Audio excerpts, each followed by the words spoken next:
हालाणी मां ख़बर ॾींदा हलूं त हालाणी जी पुलिस दुकान ते कम कंदड़ शागिर्द खे बिना जवाज़ खंबे थाणे ते बंद करण खिलाफ़ दुकानदारनि काशिफ बशीर आराई, ज़ोएब अली सोलंकी, इरशाद सोलंकी ऐं ॿियनि पुलिस जी ॾाढाई खिलाफ़ नेशनल प्रेस क्लब हालाणी अॻियां एहतजाजी मुज़ाहिरो कंदे चयो त मां आयो आहियां, मुंहिंजो नालो ज़ोएब सोलंकी आहे। मूंखे ॿ पुलिस वारा दुकान तां बावज बि खणी विया आहिनि। नोमान नाले पुटो कामरान चंदड़ ऐं उन खां पोइ मां पंहिंजनि खे सॾु पियो कयां त मूंखे बूत ॿधी खटे खणी थाणे ते लठुनि सां ऐं चपाटूं हणी ॾाढो कुटे बंदि करे छॾियो अथनि। ऐं मुंहिंजो 50,000 केस सेठ काशिफ बशीर आराई जो पियो फुटनि जो त फलाणो अमरा ईंदी उहो खणी वेंदी, उहो बि कढी विया आहिनि।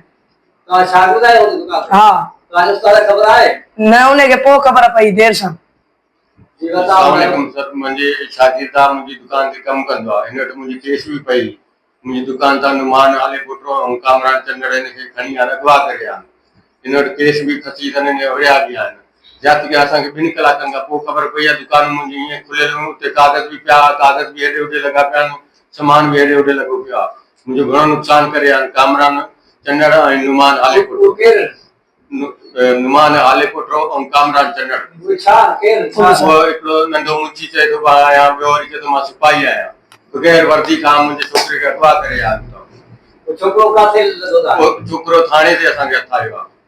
पोइ असांखे पुछियो आहे हुनखे थाणे वारनि खां त हू चवनि था असांजे भाउ खे गारियूं ॾिनियूं आहिनि। भाउ बि कोन्हे हुननि जो, कूड़ था पिया हणनि। ज्यादती थी वई आहे, असां सां ॾाढी ज़ुल्म कयो अथनि। मां कारोबार पंहिंजो बंदि थो करणु चाहियां, छो त पुलिस हलाणी ज़ुल्म थी पई करे। असांजो एसपी खां मुतालबो आहे त हिननि खे फुल फॉर डिसमिस कयो वञे, इंक्वायरी रखी वञे।